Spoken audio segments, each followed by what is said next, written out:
Supreme Court Associate Justice Antonio Carpio umaasa sa tulong ng international community kung patuloy na hindi sumunod ang China sa UN Arbitral Tribunal.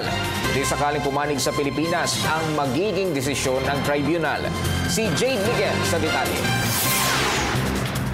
Inaasahan ni Supreme Court Justice Antonio Carpio ang magiging desisyon ng UN Arbitral Tribunal ngayong Agosto o Setyembre kaugnay ng jurisdiksyon nito sa ating kaso laban sa China sa usapin sa West Philippine Sea. Sakaling matukoy ng tribunal ang kanilang jurisdiksyon at kalaunay pumanig ang desisyon sa Pilipinas, nakasisiguro raw ang ating gobyerno na ibabasura nito ang 9-dash line claim ng China sa pinagtatalunang teritoryo. Sakaling hindi raw sumunod ang turang desisyon, inaasahan ng ating bansa ang suporta ng international community, partikular ang Estados Unidos sa ating pagdepensa laban sa pag-aangkin at reklamasyon ng China. Before Malaysia refused even to discuss, but now they said it has to be discussed. Singapore said we cannot ignore the reclamations anymore.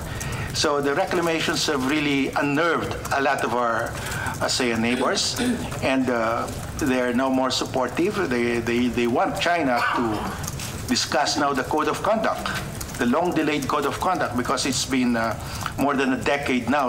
Maaari rin daw umabot ang ating kaso sa International Court of Justice. We can only submit it to ICJ, the International Court of Justice, with the consent of China. But of course, China will not consent.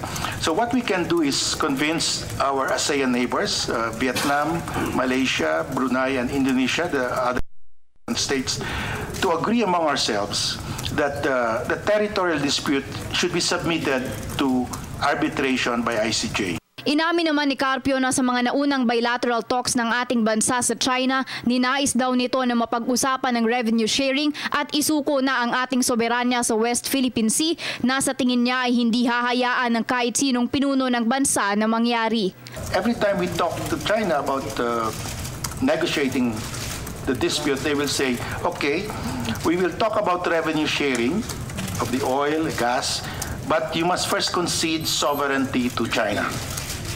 I do not think any president will agree to concede sovereignty to China just to get 50% of the oil that already belongs to us under international law. Para sa Telebisyon ng Bayan, Jade Miguel.